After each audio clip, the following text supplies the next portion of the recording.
Leadership is measured not by how far you go, but with how many you bring with you. Today, on day second of the transformative leadership program, Lead I, we continue exploring the challenge of climate change and bridging borders through innovation. After an amazing inaugural ceremony that set an immediate high bar for the program, the atmosphere was charged with inspiration as we embark on an equally exciting connection that spans continents, from the vibrant city of Jaipur to the bustling streets of New York. I warmly welcome each one present here for the second day of 12-day transformative leadership program, Lead I. I extend a warm welcome to Major General KVS Lalhotra, AVSM, YSM, SM, Member Board of Governors, M.G.D. Girls School, and Mrs. Pramendra Kangarot, Principal, M.G.D. Girls School. It is my privilege to introduce today's session, Climate Change, Each One Matters, with Ms. Shaila Raghav, Chief Climate Officer at TAG, whose global leadership in environmental policy makes her a prominent voice in fight against climate change.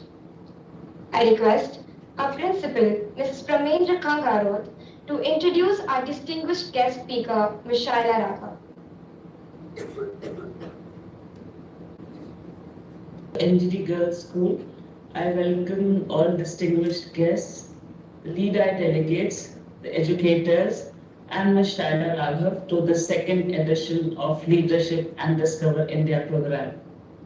It is my privilege to introduce our distinguished guest today, Ms. Shaila Raghav, who is the Chief Climate Officer at Times and a globally recognized leader in climate and sustainability. Ms. Shaila has dedicated her career to driving transformative action on climate change and nature conservation. At Time, she leads the brand's global climate strategy and storytelling, shaping powerful narratives that inspire both progress and accountability across governments, businesses, and civil society. Her work spans policy, advocacy, and innovation.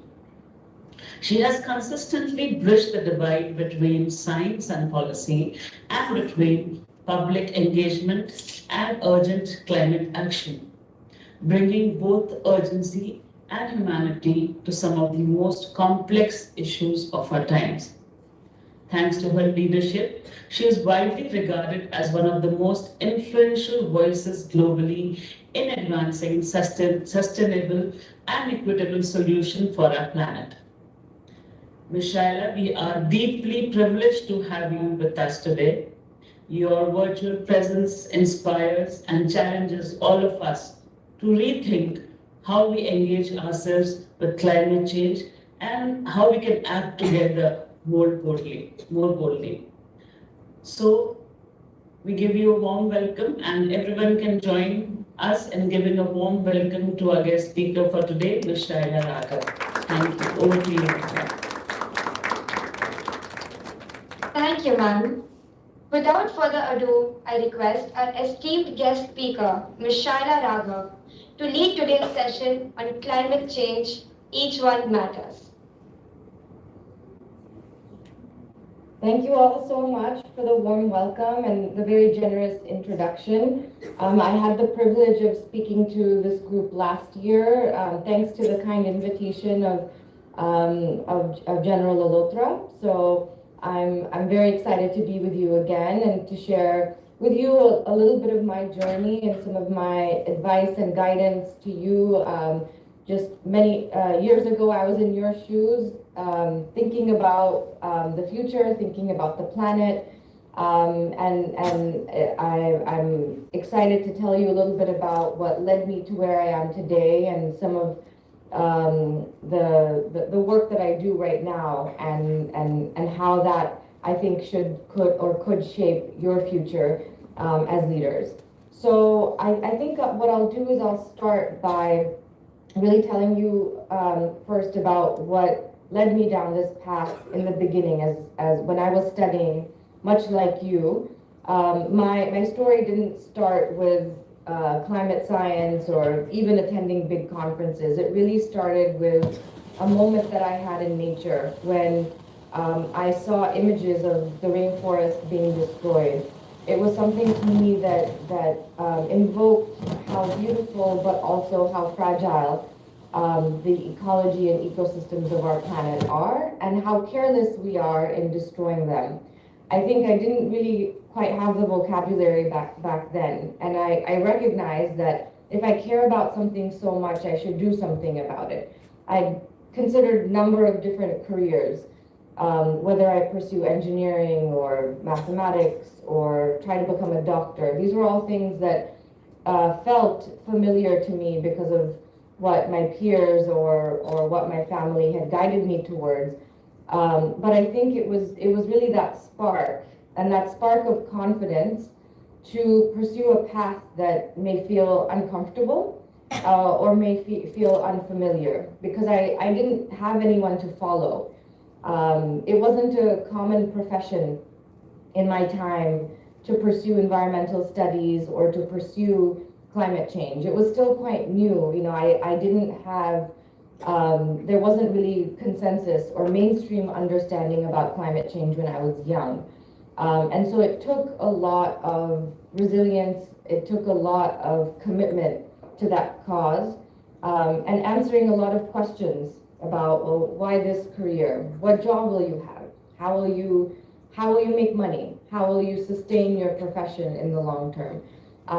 So I think the first thing is really just thinking about what is that spark. And do you feel it when you see an injustice, when you see a problem to solve, when you see environmental damage that no one is conscious of? Or when you think about the future, you think about the world that we're trying to create, or even when you imagine the world that you want it to become in the future. These are all sparks. These are all triggers and guides for you as you think about how you want to spend your career, how you want to spend the rest of your life, how you want to be remembered, and how you want to shape people around you. Because the path that you go on also has an impact and an effect on everybody in your life, your family, your friends, and now when we have access to so many tools like social media, it really gives each of you a platform as a change agent. Each of you really can spark a movement. So this is a really exciting time for all of you to really think about your journey and the path that you'll go on, and what is that spark within you.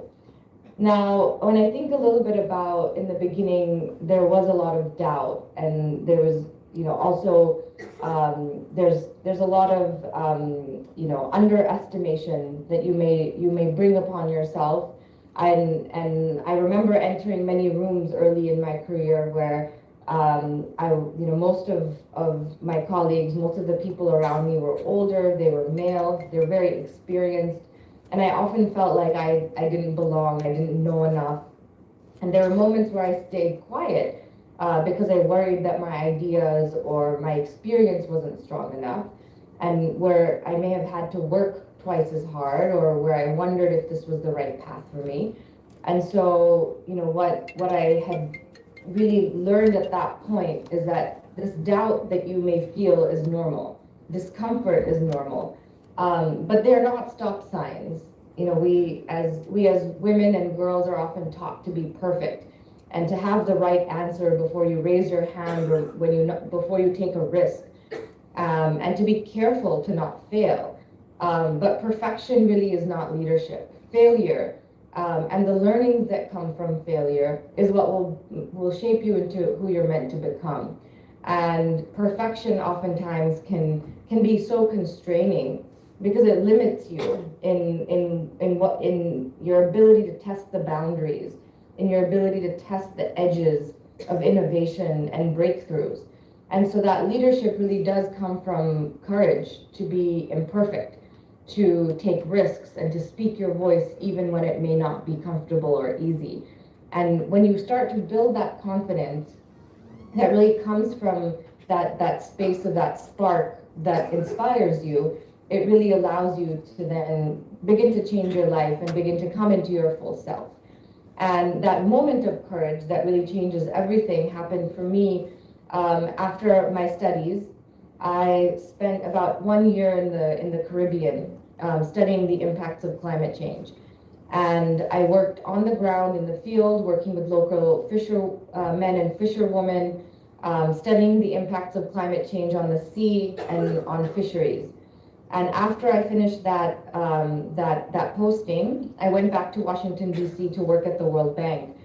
And having had that experience, it gave me so much more confidence that I knew what I was talking about, that I deserved to be heard because I've lived it, I've seen it, I've experienced it, and no one can tell me that I don't know what I'm talking about or they know more than me because I have that authentic experience. So the other thing that I would advise you when it comes to climate change, get your hands dirty, get your field experience, get some work, working on practical solutions, because it will give you a deeper understanding of the issues that you're trying to solve, and it will also give you the confidence that you have the right and the responsibility to speak up for people that may not have the voice or may not have access to rooms that you do.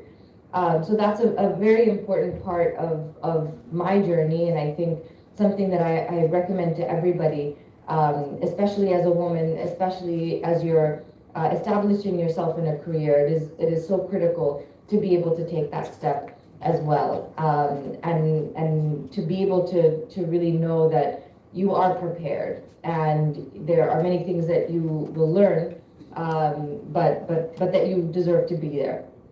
And then it really allows you to step into that space of, that growth mindset, and always having that beginner's mind, always learning and always being open to learning as well, and having that humility to know that we're all on a journey. Even today, I'm still learning about climate change, so many different aspects of it, because the problem is so dynamic. It's changing always. So now I'll talk a little bit about climate change and why it was important to me to shift my career in a direction that allowed me to work on solutions. Now, climate change really is a concept that has become common knowledge now. Everyone talks about it, but really the root causes of climate change is the burning of fossil fuels. So the burning of petrol, oil, gas, and our manufacturing processes. So all of the gasoline that powers our cars, trucks, but is also burned to produce electricity, that when it's burned emits carbon dioxide. Carbon dioxide is a greenhouse gas, and what it does is it has a heat trapping property that it basically traps the heat from the sun. And there's a number of gases like carbon dioxide that do that. Methane is another one. And the more that we emit, more of these gases that we emit into the atmosphere, the warmer our planet gets. And these gases stay up there for hundreds of years. Some of the gases are shorter living, maybe 10, 20 years like methane, but carbon dioxide stays up in the atmosphere for about 200 years. So that means that the actions that we are taking today have a lasting effect of 200 years, and there will continue to be impact over the next 200 years. Now, at a small scale, that's not a problem, but when we emit so much and our industrial development has caused the rapid expansion in the burning of these gases and these fuels, in a way that has caused our temperature to rise at a very high pace. And this means that the planet cannot regulate that increase enough to keep the temperature low. The temperature keeps getting higher, and that causes variation in weather and variations in climate. So some places will get drier, some places get wetter. So you'll see a lot more floods in some places, droughts in others. You'll also see a change in the frequency and intensity of storms, like hurricanes, even the monsoons. You may all have in your lifetime also seen changes in these weather patterns that affect every aspect of our lives and society. So farmers and how they can grow and cultivate crops, even buildings that are at risk from big storms then have to be rebuilt.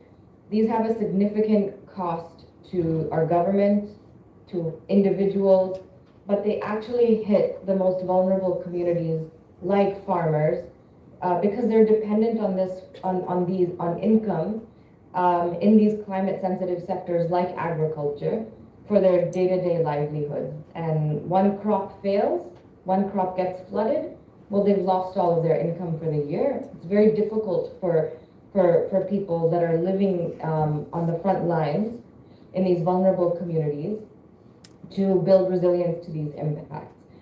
So these were the impacts that I had begun to observe when I was in college about 15, 20 years ago. And I started to study them. And there's a number of different places that you can think about directing your attention and your effort. One is mitigation. Mitigation means stopping the emission of these fossil fuels, or the combustion of these fossil fuels, and more gas to go in the atmosphere. Because the more we put into the atmosphere, the hotter it will keep getting. So to address the root causes of climate change, we have to find alternative sources of energy. So rather than burning petrol or gasoline, we shift to electric vehicles, or we power our energy system with renewable energy like solar power, wind power, hydropower, nuclear power. These are all forms of energy that do not have the combustion and therefore the emissions of carbon dioxide. So this is one area to focus on, is really address the root of the problem and try to stop these more greenhouse gases to go into the atmosphere. Then there's a second piece, which is adaptation. Adaptation means, well, we already know because these gases are in the atmosphere for 200 years, they will continue to have some effect for the next few decades. So how can we adapt to these impacts? How can we build a system that is resilient, that can withstand these impacts? So say for a farmer, like in that example I mentioned, can we help this farmer get access to new seeds that can sustain drought? Or if it's an area that's flooding a lot, can we find a different livelihood for these people so that they can continue to make money and feed their families? Or do these people need to move, for example, because they can no longer live in the place because it's way too vulnerable to the impacts of climate change? This is adaptation. So this is a whole other career and profession. It's really building resilience. And that can come in many different ways. It can be in creating financial mechanisms. It can come through studying those impacts so that you can understand how it's going to change in the future. One very interesting line of research is on agricultural frontiers. So for example, coffee is a crop that only grows in very cool, high altitudes. Now, as it gets warmer, coffee can no longer grow in those areas, so we have to keep moving them to higher on the mountain or to completely different regions. And this is a problem because there's sometimes you can't go higher because there's you don't have access to that land. It cannot be cultivated for coffee. So we're seeing the situation where production of coffee may completely decline by 50% in the next decade. Same thing with chocolate. So same thing with wine. These are all commodities and crops that will change their growth patterns because of climate change. So how do we feed a growing population when this is happening? So this is another area of research that is very interesting, very lucrative, and very important, especially if we're going to think about the future of food and agriculture. With artificial intelligence now, everyone's talking about artificial intelligence, but it also has a climate change component because artificial intelligence isn't produced for free. It has a significant energy requirement. In fact, it uses as much energy as entire countries to sustain all of the models and the computation power needed for artificial intelligence.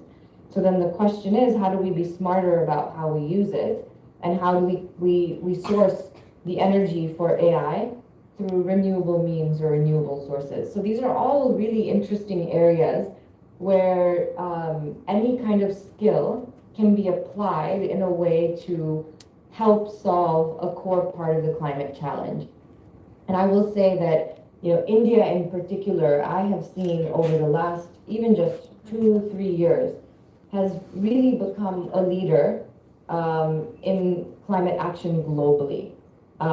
There's also been a number of political dynamics that have shaped global discussions on climate change, where initially it was the United States that was really leading the charge and and providing that global direction for where countries should be going. But under the Trump administration, there hasn't been very much respect for climate science. And this has meant that other countries have taken over the United States on the innovation and the technology and the opportunities to really shape the future. And it really is shaping the future, because you'll see now that Chinese electric vehicles are the most produced in the world. China is seeing the opportunity in producing these next generation vehicles and battery technologies that can eliminate the need for having to power cars with gasoline. And they will be ready to capitalize on all of the business opportunity that will come from all of these climate regulations that are coming. And I'm also seeing India playing quite a leading role as well in terms of renewable energy, in terms of artificial intelligence and global climate leadership. So I think you all are in such an important position, being in India, being in a country that is growing so rapidly and offers so much promise and potential for being part of that climate solution, and building some of these homegrown solutions and bringing them to the world as well. So that's really kind of how the global dynamic. I can speak more about the Paris Agreement or any of those details, maybe in the Q&A section if that's of interest to any of you. But I just thought I would mention as well that, because I go to a number of global conferences, I go to the COPs, I am seeing India play a very prominent role and holds a lot of respect in global discussions. So it's very exciting to me to see just the amount of acknowledgement and opportunity for leadership in that space in India. I will also say that one of the things, and maybe now I'll kind of shift and pivot back to where I started, which was about leadership, and I'll talk a little bit about being a woman and being a leader, and how that has evolved also over the span of the time that I've been working. When I first started my career, there was this idea that to be successful, you have to act like a man, you have to be aggressive, or you have to be really confident, and you have to step up, right? And so it was really about shutting off all of the aspects that typically people see women as: emotional, caring. There was an idea that you have to take all of that away and be really confident and aggressive to be a leader. That was the pervasive guidance that I was given when I was younger. And I was fortunate enough to have met a few women early on who had leadership positions that showed me that doesn't have to be the case. If that comes naturally to you, wonderful. But women really tend to lead differently. We lead with empathy. Climate solutions require understanding the situation that people are in, what they need, to solve for people and to see issues from their eyes rather than imposing what you think is the solution on them. That is a superpower. And that is why I've seen so many women succeed in climate careers, because they come from a place of empathy, and they come from a place of collaboration, right? It's not me versus them. It's not I need to win and you need to lose. It's how do we all win? Because when we implement climate solutions, everybody benefits. The entire community benefits, the entire world benefits. And to be wired in that way, and for that to come naturally to you, is also a superpower. It is not something that you should shut off or lean away from. Women also lead with long-term thinking. And this is also one of the issues with climate solutions, is that there tends to be a focus on how can I make as much money right now? I don't care about the planet. That's part of the problem, because you see a lot of companies that are exploiting the planet, exploiting the situation to make money. And where I see the most effective solutions overall is when you start to expand the time frame that you're solving for. You're not solving for money today or tomorrow. You're solving for what is going to give you long-term profit, what is going to allow you to be able to sustain your company for 10, 20 years, what is going to allow this community to thrive and still be standing in 10, 20, 30 years. So solving for that long term is also something that comes naturally to women, because we're thinking about future generations, we're thinking about community, we're thinking about the entire society rather than just individualistically. And so I think these are all attributes that I encourage you to listen to cultivate in yourself, and to not, for whatever reason, think that they're weaknesses or they will hold you back from being successful. So whatever of those qualities that you have in yourself, I encourage you to cultivate them, and I encourage you to feel them deeply and to bring them into your own version of leadership. There isn't any one archetype for how leaders are, and being authentic to yourself and authentic to what you bring is what will make you a successful leader. So in terms of what I think you can, what I encourage you to do now, I'll just give you, a few tips, and then I'll pause for questions that you might have, and I can go deeper in any of the areas that I've mentioned. But the first thing I would say is really protect your curiosity. And curiosity is really the foundation of any leader, because you come to every situation really trying to see what you can learn and what you can contribute and what more you can bring to a problem. Second thing is really think about what skill can you build really deeply. And it's that depth in an area, that really clear understanding of an area that will give you that confidence. And give you that confidence will then lead you to these opportunities. I think also now when we come into this tech world with AI, what we really need is translators, is bridge builders, people that understand a problem and understand how technology can solve it. And I think right now what I'm seeing is that a lot of people, either they're deep climate scientists or they're deep technologists, and those aren't coming together. So what is a really important skill that I think will be important for anyone entering the workforce in the next 5-10 years is being able to understand both of those domains, to be able to translate the technology for the practitioners and vice versa. So to have the understanding of both domains, I think is going to be a necessary skill. The other thing is, I think, build your community. Mentorship and having people that have guided me, that I trust, has really allowed me to understand how I can learn from failures and how I can cultivate my own expertise and my own voice. Mentorship was the most important thing, and General Lolotra, who I know you all know, has been one of mine. I know that he's been there for all of you as well. So you are very fortunate to have people like him in your orbit. But I encourage you to also continue to build a culture and a practice of seeking out mentorship. It's so incredibly important.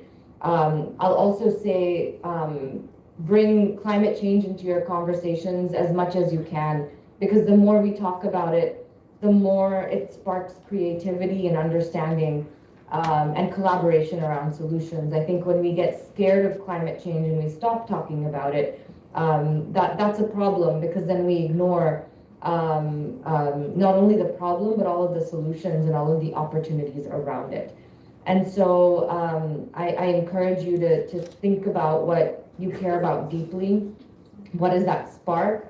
Where is that area where your unique skill and expertise can help solve a global problem? And really, I think it's been such a meaningful career for me and field for me to work in, because I truly think that our future and the health of our planet, the health of our communities, of every person in this world is so affected by climate and how we treat the environment. You're all seeing it with the pollution in Delhi right now as well. This is not something that we can ignore, but these are all solvable problems. We have the solutions. We know what is going to solve it.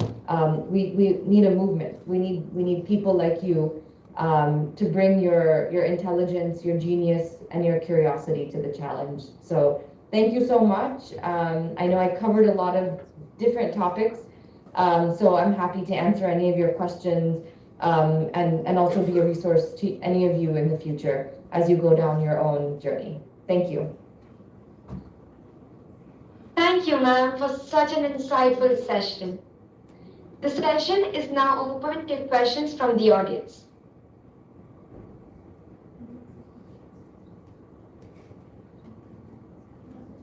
Good evening, ma'am. My name is Riddhi and I am in grade 9. So my question to you is, if you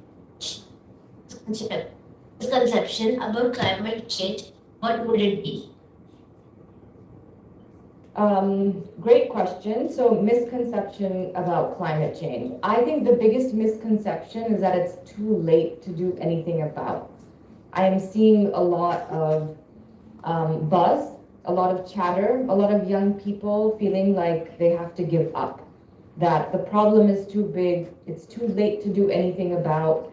And that is a huge misconception, because it's not too late. Every action counts. And the issue is that, yes, climate change is happening. We cannot prevent it entirely, but we can stop it from getting significantly worse, right? So it's a matter of having a future where we don't have an Amazon rainforest, where the entire Amazon rainforest has burned or turned into a grassland. That is a future that we may see, or a future where all of the ice caps have melted. So what we can do is prevent the worst impacts from happening. We can try to have a more moderate effect. And so that is the biggest misconception. And I think what happens is that people are so scared of the future. They're so scared of such a big problem that is affecting everybody. They don't know where to start.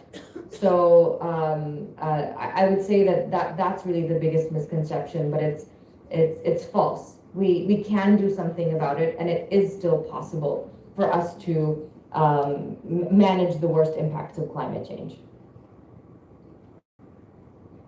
Thank you, ma'am.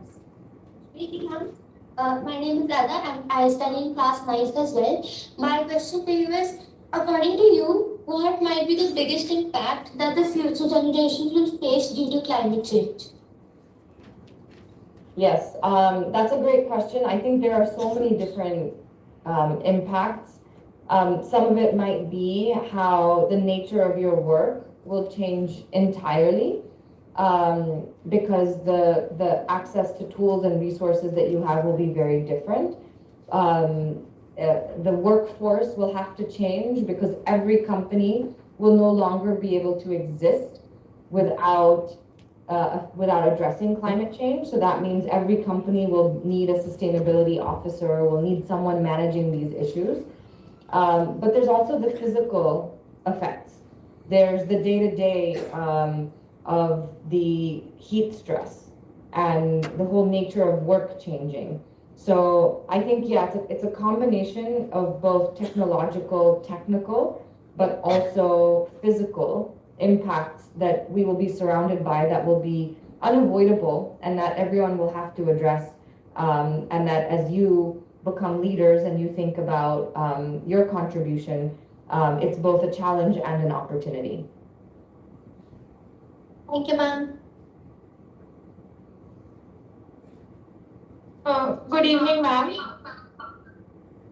I'm asking this question on behalf of Bhavna Pankaj Raj from Amity Private School, Sharjah.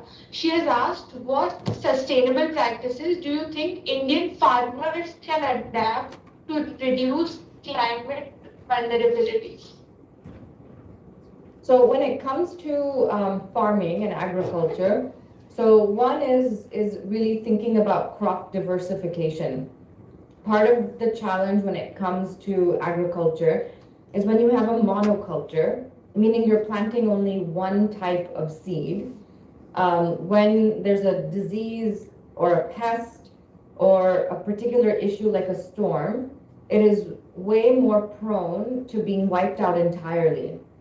Because you can imagine you only have one type of crop or one type of plant. And so there are many techniques of agriculture that are called silviculture, which is or regenerative agriculture. This has become a new approach to agriculture that a lot of farmers are adopting that I think is very promising. It really works with nature, it farms with nature. So rather than monocultures, there's this practice called intercropping. So you mix different crops, and those crops will nourish the soil in different ways. You put nuts and legumes with vegetables, with root crops. And then you have some that are higher that protect from wind. And this intercropping allows for more genetic diversity on the farm and more resilience therefore on the farm. And then you're keeping all of the organic matter in the soil there. You're not tilling or burning any of the residue or the waste from agriculture. The other thing is shifting to seeds that are more tolerant to climate, future climate conditions. So drought tolerant seed, going back to the ancient grains, like the millets. You know, we all hear about ragi, bajra. These are all traditional, ancient, historic crops that are adapted to the Indian climate.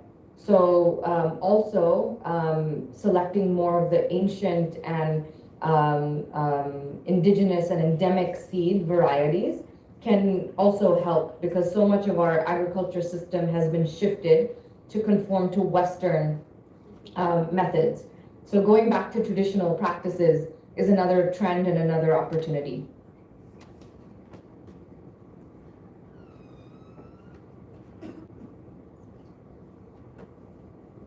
Dishita of M.G.D Girls School. She's asking, everyone talks about using renewable sources of energy, but at present it is not possible to use them on a large scale. So how do you think can we make it possible? Yes, so renewable sources of energy are definitely the solution, but there's a few problems or challenges when it comes to renewable energy.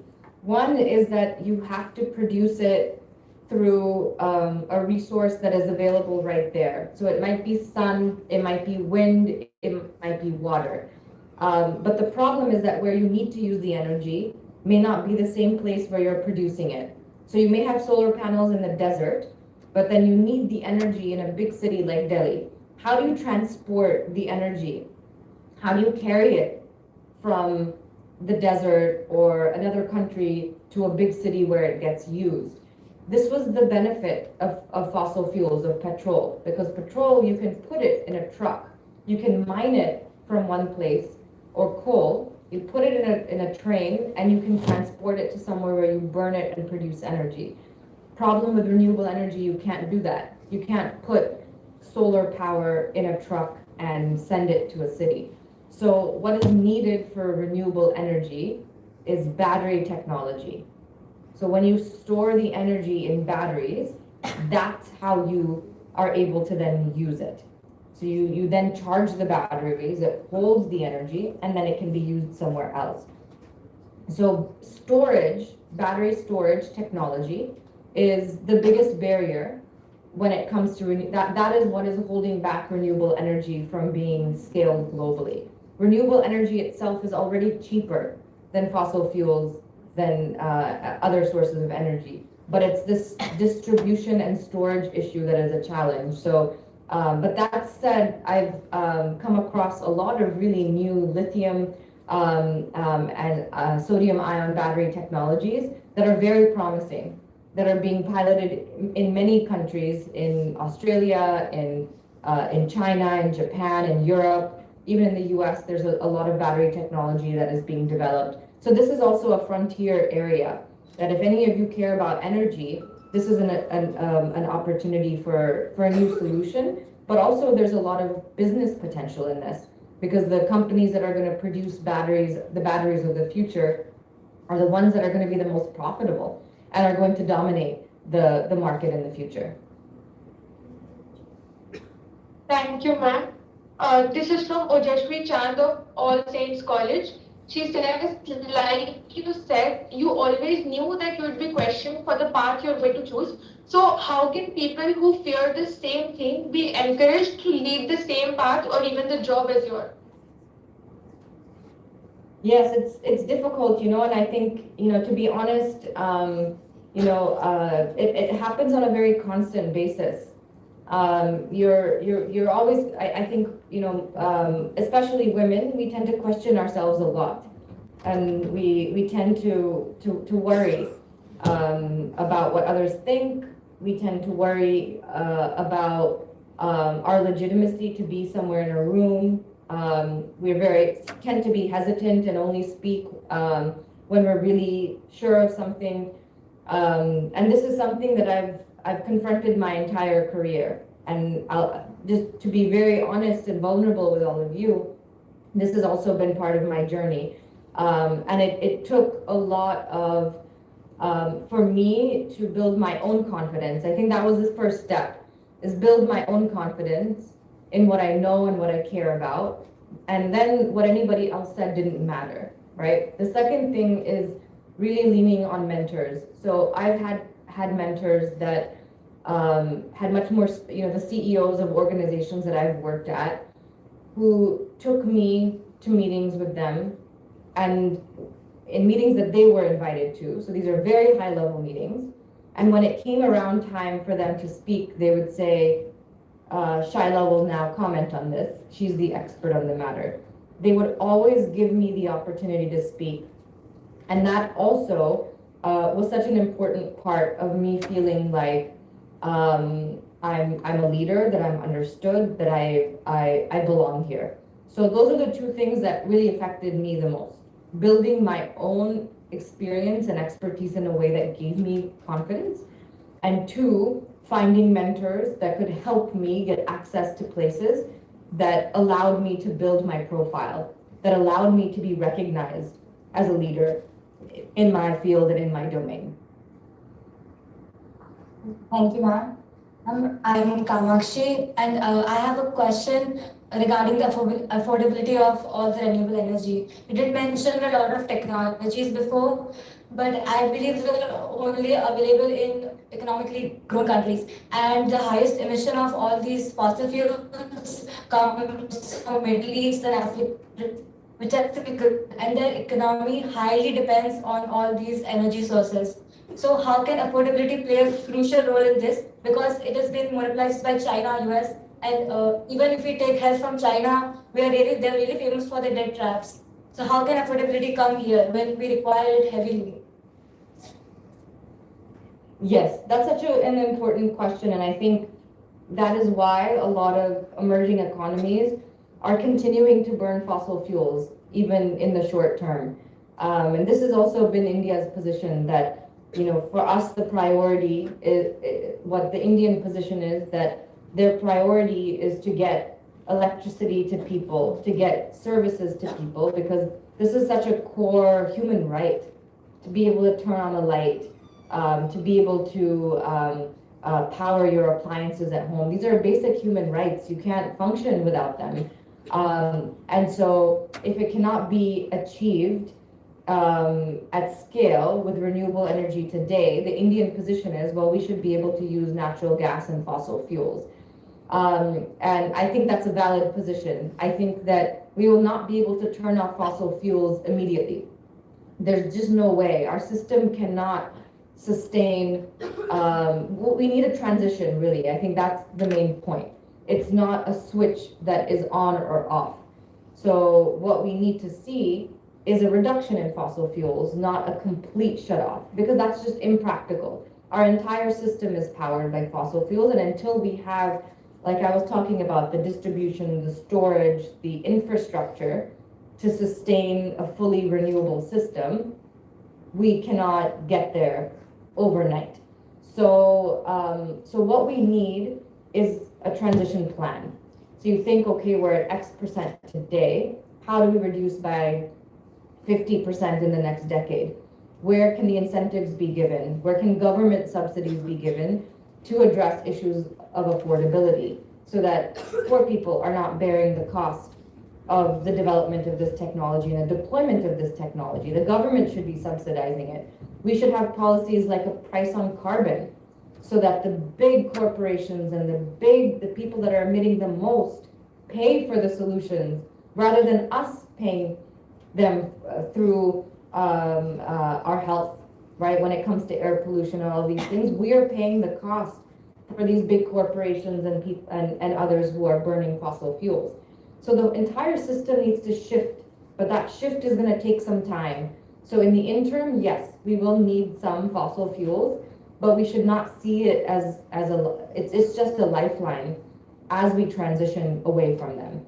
And you're right that affordability and vulnerable people are priority. We should not let them bear the cost of this transition and these solutions. And there's a term globally called just transition. How do we make the transition away from fossil fuels fair for everybody? Because there's some people that are mining coal right now. That's their job. What job will they have in the future? How do we create a whole new economy that can sustain the jobs, their jobs? So that is a whole field as well, a whole area for us to think about. It is the social dimension of climate solutions as well. Wow. Thank you, ma'am. Ma'am, this is Harshnan from M.G.D Girls School, Jaipur. So my question is, what are your views upon US stepping down from Paris Agreement, it being a pivotal step for nations for a sustainable future? Yes. So this is not the first time the U.S. has done this kind of this very short-sighted and very foolish move. And I can say that confidently that it's an embarrassment to me that the United States is taking these positions because we are far beyond far beyond questioning whether climate change is real or not. And the United States is the largest historical emitter in the world. So as I mentioned, CO2 lives in the atmosphere for hundreds of years. So the impacts that we are seeing today are the result of the past 200 years of emissions, which means that the United States cumulatively is the biggest culprit. If you look today, right now, the biggest emitter is China, not the United States. So there's an interesting dynamic you see here, where you have historical emissions and current emissions that are different. They're both important, right? You have to acknowledge and address historic emissions, but you also have to think about who's emitting today and how do we move away from those emissions. So it's been a challenge to have the United States not leading by example, because the United States should be demonstrating a commitment in a way that they are providing resources to other countries to develop and to be able to adopt solutions and technologies, and that has not happened. But I think what's working in our favor is the economics. the financials of climate change have made renewable energy cheaper overall. So that's already, for anyone that's building a new energy plant, coal is out of the question just because renewable energy is cheaper. And there are so many commercial opportunities and technological opportunities on the solution side that this will only harm the US. It'll harm the US more than it will harm the world for the US to be pulling away from the Paris Agreement, because the US will lose its competitive advantage.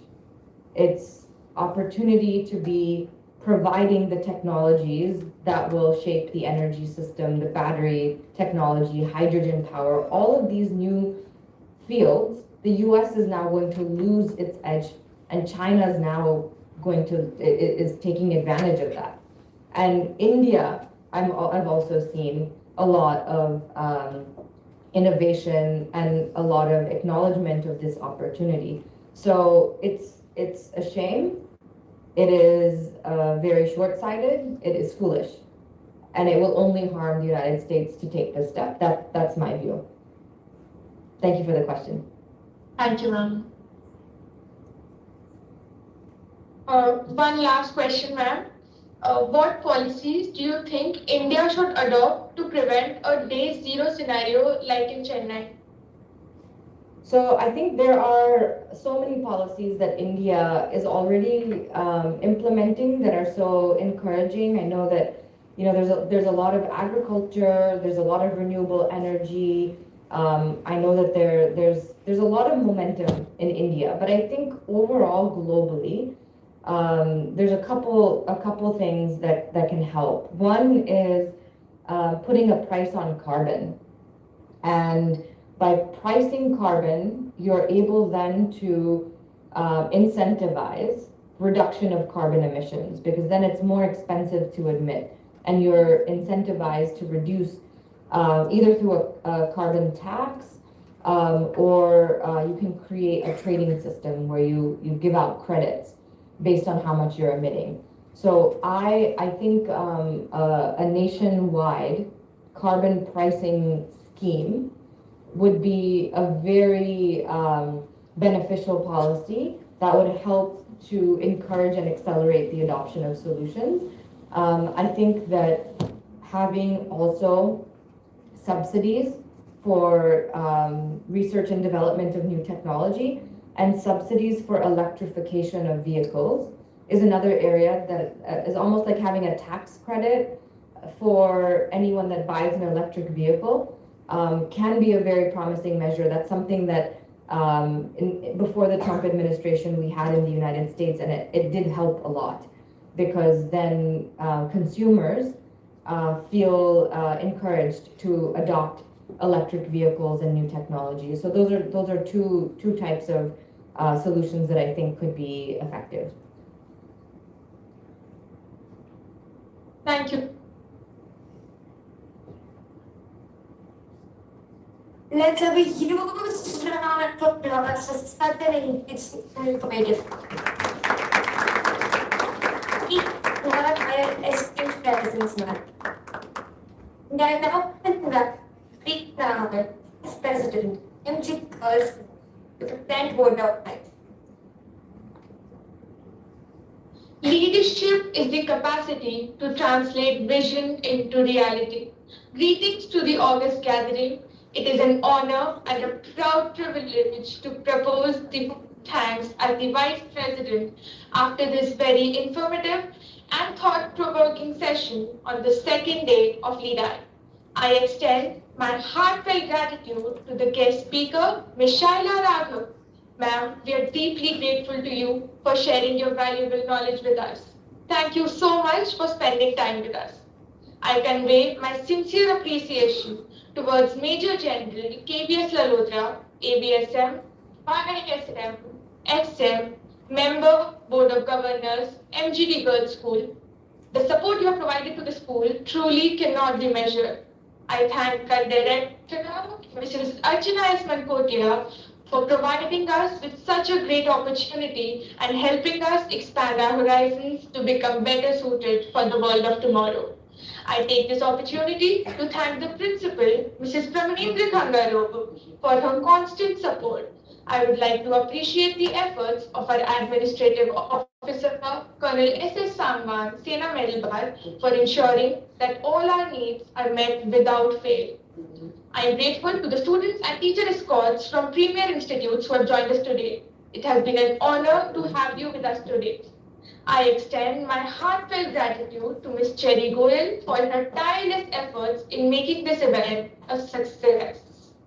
I extend my sincerest thanks to all coordinators, teachers, all my fellow student council members and volunteers for their undying support. अंत में मैं सभी भाई जी और बेरा जी का धन्यवाद करना चाहूंगी जिनके बिना ये कार्यक्रम सफल नहीं होता. Thank you, teacher. I thank all the dignitaries and guests for their gracious presence today. I request everyone to remain seated while the dignitaries leave. Thank you, everyone.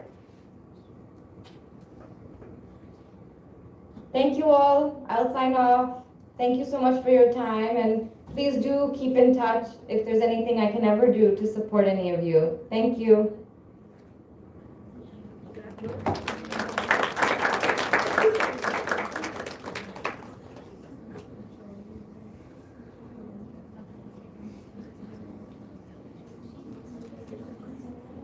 Recording stopped.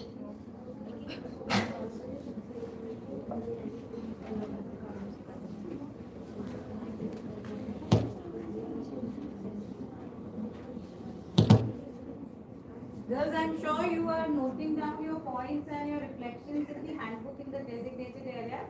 Yes, ma'am. And let us take a quick feedback. Maybe